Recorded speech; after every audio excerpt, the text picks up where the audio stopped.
जय श्री कृष्ण।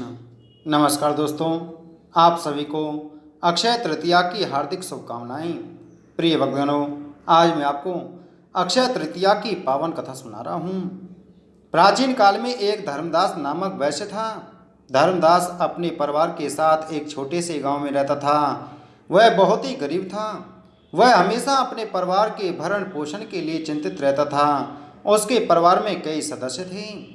धर्मदास बहुत धार्मिक प्रवृत्ति का व्यक्ति था। उसका सदाचार तथा देव एवं ब्राह्मणों के प्रति उसकी श्रद्धा अत्यधिक प्रसिद्ध थी। अक्षय तृतीया व्रत के महात्म को सुनने के पश्चात उसने अक्षय तृतीया पर्व के आने पर सुबह जल्दी उठकर गंगा में स्नान करके विधि पूर्वक देवी देवताओं की पूजा की। व्रत के दिन सामर्थ्य अनुसार जल से भरे घड़े, पंखे, जौ, सत्तू, चावल, नमक, गेहूं, गुड़, घी, दही, सोना तथा वस्त्र आदि वस्तुएं भगवान के चरणों में रखकर ब्राह्मणों को अर्पित की। यह सब दान देखकर धर्मदास के परिवार वाले तथा उसकी पत्नी ने उसे रोकने की कोशिश की। उन्होंने कहा कि अगर धर्मदास इतना सब कुछ दान में दे देगा तो उसके परिवार का पालन पोषण कैसे होगा। फिर भी धर्मदास अपने दान और पुण्य कर्म से विचलित नहीं हुआ और उसने ब्राह्मणों को कई प्रकार का दान दिया। उसके जीवन में जब भी अक्षय तृतीया का पावन पर्व आया, प्रत्येक बार धर्मदास ने विधि से इस दिन पूजा एवं दान आदि कर्म किया। अनेक रोगों से ग्रस्त तथा वृद्ध होने के उपरांत भी उसने उपवास करके धर्म, कर्म और दान पुण्य किया।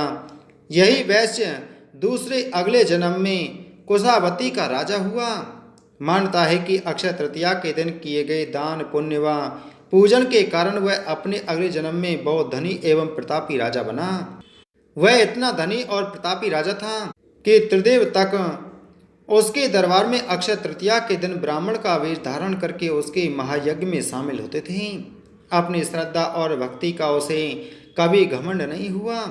वह प्रतापी राजा महान एवं वैभवशाली होने के बावजूद भी धर्म मार्ग से कभी विचलित नहीं हुआ। माना जाता है कि यही राजा आगे के जन्मों में भारत के प्रसिद्ध सम्राट चंद्रगुप्त के रूप में पैदा हुए थे।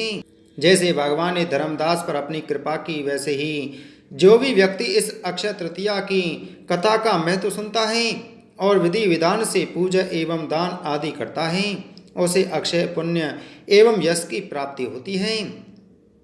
बोलो श्री कृष्ण चंद्र भगवान की जय।